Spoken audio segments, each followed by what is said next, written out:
Peggy 16.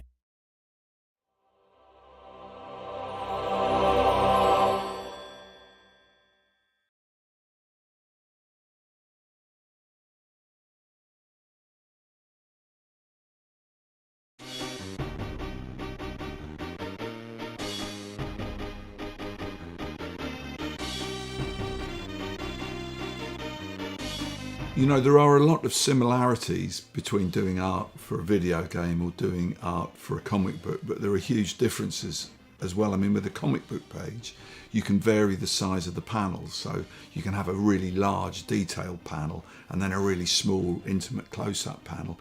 With a game, of course, the screen is always the same size.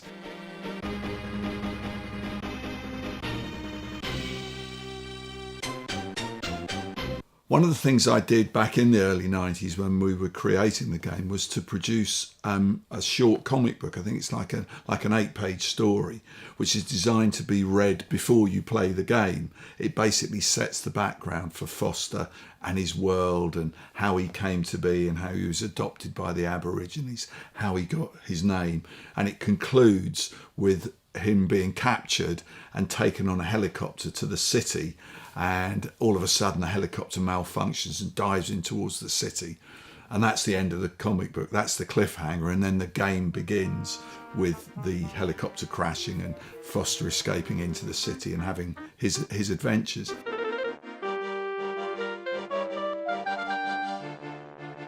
One of the aspects of Watchmen that I'd really enjoyed, and the other things I'd done, was this world building thing of coming up with a world that looked coherent, that could be seen from a number of angles, and you would never fall out of that world of characters that remain consistent from picture to picture. At this stage, we pass queries and notes backwards and forwards.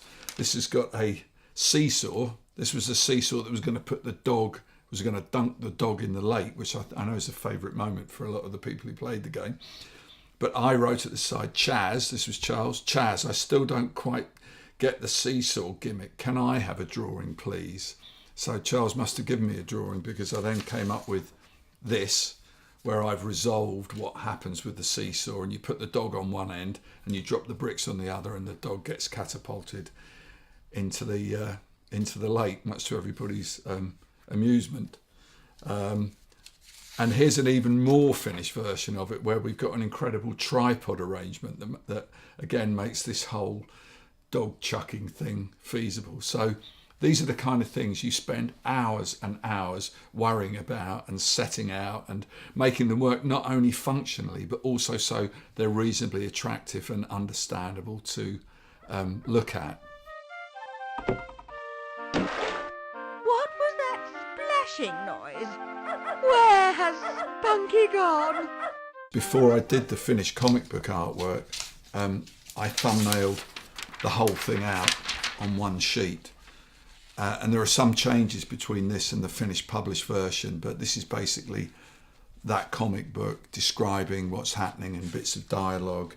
And again, trying to make everything work to give the information, but also to make sure that the drawings were quite attractive. And again, if you're going to draw new characters, you have to design them, and these are the original pencil designs for the security boss, the bad guy, who looks quite sinister, I think. And then Foster's Aboriginal stepdad, who's there looking a bit like an extra from Mad Max.